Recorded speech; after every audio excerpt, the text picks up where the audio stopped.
کسی امت کو یہ نہیں ملا کہ رمضان میں شیطان قید کیے جائیں، اس امت کو ملا رمضان میں شیطان قید ہو جاتے ہیں۔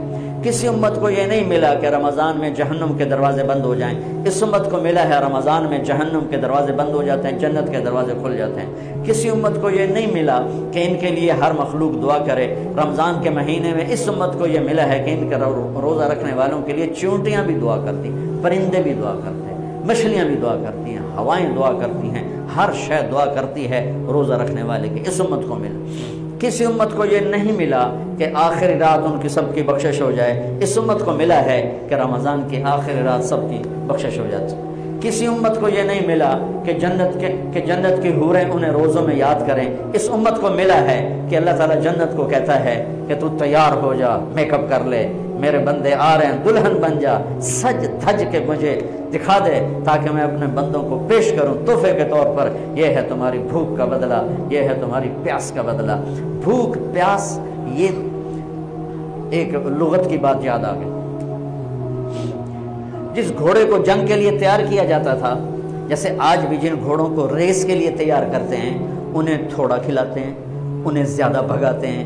اور ہمارے بھی بچپن میں جب گھوڑوں کا دور تھا، ہمارے والد صاحب کے پاس ماشاءاللہ گھوڑے ہوتے تھے بڑے خوبصورت، تو ان گھوڑوں کو جب وہ تیار کرتے تھے سواری کے لیے تو پہلے ویسے ہی بھگا رہے ہوتے تھے۔ دو چار جو ماہر لوگ تھے آج بھی میری نظروں میں آ گئے ہیں، اب تو سب قبروں میں چلے گئے، تو وہ گھوڑے کو بھگا رہے ہیں۔ میں کہتا ہے ایویں انہوں بجائی جاندے نے کی چھوٹے چھوٹے بالکل، اور پھر اس کے پیچھے نا ایک لکڑی وزن دار ڈال کے پھر اس کو خود اس لکڑی پہ بیٹھ کر پھر اس کو بھگا رہے ہیں۔ یہ کیا ہے؟ اس کو سواری کے لیے تیار کر رہے ہیں۔ اگر پہلے دن ہی کاٹھی رکھ دو تو چاہ کے وہ مارے گا۔ تو جس گھوڑے کو جنگ کے لیے تیار کر دیا گیا ہو، یا آج کے دور میں سمجھ لو جس گھوڑے کو ریس کے لیے تیار کر دیا گیا ہو کہ یہ ریس کے لیے تیار ہے، اس کو کہتے ہیں خیل صائم، فرس صائم، روزے دار گھوڑا۔ روزے دار گھوڑے کا کیا مطلب ہے؟ کہ یہ گھوڑا بھوک برداشت کر سکتا ہے، پیاس برداشت کر سکتا ہے، لمبی ریس کی تھکن برداشت کر سکتا ہے، دشمن سے بھڑ جائے تو تلواروں کی کاٹ برداشت کر سکتا ہے۔ اس کو خون بہتا بھی دکھایا جاتا تھا، گھوڑے کو خون بہتا دکھایا جاتا تھا، زخم لگا کے اوروں کو، جانوروں کو زخم لگا کے دکھایا جاتا تھا کہ اس کی آنکھ زخم دیکھے، خون دیکھے۔ ایک عرب شاعر کا شعر یاد آ گیا، یدعون عنتر والرماح كأنها اشطان بیر فی لبان الادهم ما زلت ارمیہم بغرة وجهه ولبانه حتى تسربل بالدم۔ کہ میں نے آج وہ کر کے دکھایا کہ دشمن کے خون سے میں نے بھی کپڑے پہنے اور دشمن کے خون سے میرے گھوڑے نے بھی کپڑے پہن لیے، یعنی دونوں ہم سرخ ہو گئے، خون آلود ہو گئے، کہ میرا گھوڑا بھی سارے کا سارا پوری شلوار قمیض ہی اس نے خون کی پہن لی تھی۔ اس کو کہتے تھے خیل فرس صائم۔ تو یہ روزہ ہمیں جنگ کے لیے تیار کرتا ہے۔ کون سی جنگ؟ شیطان کے خلاف۔ اور دوسرا کہتے تھے سامت الریح۔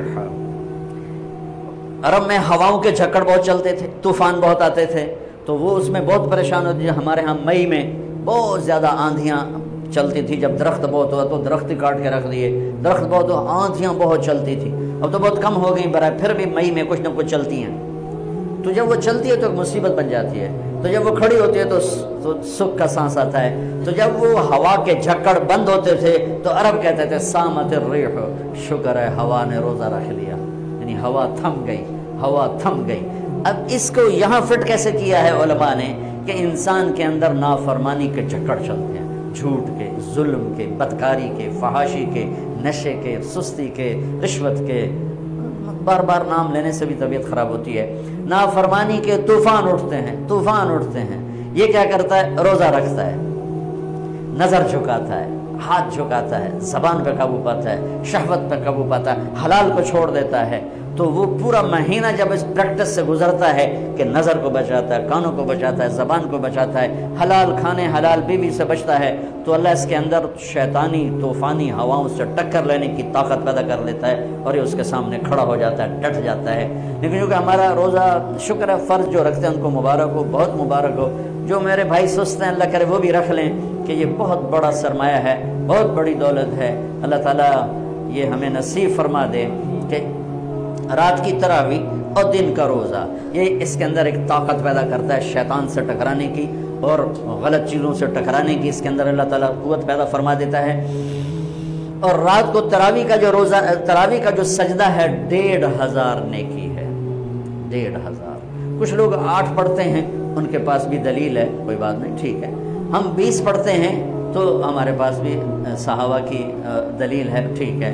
لیکن بھائیو 8 سے 10 کر دینا کوئی منع نہیں، 8 کو 12 کر دینا کوئی منع نہیں۔ صحابہ کے دور میں جب اللہ کے نبی تشریف لے گئے تھے دنیا سے، تو مکے والے کیا کرتے تھے، 4 تراوی، یہ جو ہم 4 تراوی کے بعد بیٹھتے ہیں نا، ترویحہ آرام کرنا، تراوی کا نام بعد میں پڑا، اس کا صحابہ کے دور میں اس کا نام ہے قیام اللیل، قیام رات کا قیام، جیسے حرم میں آخری 10 دن میں ہوتا ہے قیام اللیل۔ تراوی اس کا نام پڑا بعد میں، اللہ کے نبی کے بعد مکے والوں نے کیا کیا کہ وہ 4 تراوی پڑھتے تھے اور پھر 1 طواف کرتے تھے، تو بشاشت بھی آ جاتی تھی اور طواف بھی چھوٹا سا ہوتا تھا، مجمع بھی تھوڑا سا ہوتا تھا۔ 80s میں گیا تو تھوڑا سا مجمع ہوتا تھا، 5-7 منٹ میں طواف ہو جاتا تھا، تو طواف کرتے پھر 4 تراوی پڑھتے، پھر طواف کرتے پھر 4 تراوی پڑھتے، تو اس طرح کرتے کرتے کرتے کرتے ان کی سحری کا وقت ہو جاتا، جا کے سحری کھاتے، فجر پڑھتے، اشراق پڑھ کے پھر آرام کرتے۔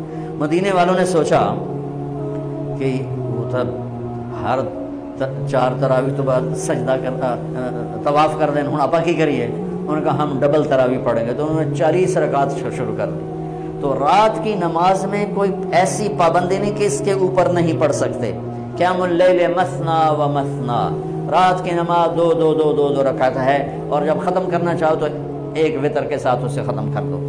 تو مدینے والے 40 تراوی پڑھتے تھے۔ شیخ عطیہ سالم رحمۃ اللہ علیہ مدینہ کے بہت بڑی ہستی تھے، اور ان کا مسجد نبوی کے اندر درس ہوتا تھا، اور مجھے ان سے فائدہ اٹھانے کا موقع ملا کہ میں جب حج پہ جاتا تھا پہلے جب، تو 1 مہینہ تقریباً مدینے میں قیام ہوتا تھا، تو روز میں ان کے درس میں جا کے بیٹھتا تھا، جب کہیں میرا کوئی بیان طے نہ ہوتا تھا تو وہ علم کا ایک بہتا ہوا دریا تھے، اللہ ان کے درجے بلند فرمائے، اور بہت عجب خزانے ان سے ملے جھولی بھرنے کے لیے۔ انہوں نے کتاب لکھی ہے صلاۃ التراوی، تراوی کی نماز، کس بات پہ لکھی ہے؟ فرمانے لگے کہ میں دیکھتا ہوں 8 تراوی پڑھنے کے بعد بہت سے لوگ پیچھے جا کے بیٹھ جاتے ہیں، اور یہ نادان لوگ ہیں جو 8 تراوی پڑھ کے اور پیچھے جا کے بیٹھ جاتے ہیں، میں ان کے لیے یہ کتاب لکھ رہا ہوں کہ بے شک یہ بھی روایت ہے 8 تراوی کی اور 20 کی بھی، اور اس کی کوئی ایسی پابندی نہیں کہ 8 کے بعد پڑھنی ہی کوئی نہیں، میں جتی چاہ کے دوڑے جان دینا جی میں مغرو پتہ نہیں کوئی نہ پڑھ آ گیا۔ یہ قیام اللیل یہ بندگی کی رات ہیں، یہ بندگی کی راتیں ہیں، یہ عبادت کی راتیں ہیں۔ آپ 2 پڑھو تو بھی تراوی ہوگی، 4 پڑھو، 8 پڑھو، 10 پڑھو، 12 پڑھو۔ میں نے مدینے کا انہی کی کتاب سے بتا رہا ہوں صلاۃ التراوی، مدینے والے 40 رکعت پڑھتے تھے، اور تراوی کا لفظ ہی 12 سے اوپر پہ آتا ہے، چونکہ ترویحہ ایک آرام کو کہتے ہیں، تھوڑی دیر کے لیے آرام، ترویحہ، ترویحتان 2 دفعہ آرام کرنے کو کہتے ہیں، اور تراوی 2 سے زیادہ دفعہ آرام کرنے کو کہتے ہیں۔ 8 تراوی پڑھی جائے تو اس پہ تراوی کا لفظ صادق نہیں آتا، بلکہ نام صلاۃ و ترویحتان ہوگا، ترویحتان۔ وہ 12 پڑھیں گے تو تراوی کا لفظ اس پر صادق آئے گا کہ 3 دفعہ آرام کرنے کو تراوی کہتے ہیں۔ یہ کوئی مطلب ہے کہ میں کوئی مناظرہ نہیں کر رہا ہوں، نہ ہی میری عادت ہے مناظرہ کرنے کی، لیکن جو 8 تراوی کو کہتے ہیں بس اس سے اوپر پڑھنی نہیں، ان کو یہ بتا رہا ہوں کہ اپنا نقصان نہ کرو۔ تراوی کی نماز ہو رہی 20 پڑھو، تم نے گھر جا کے کرنا کیا ہے؟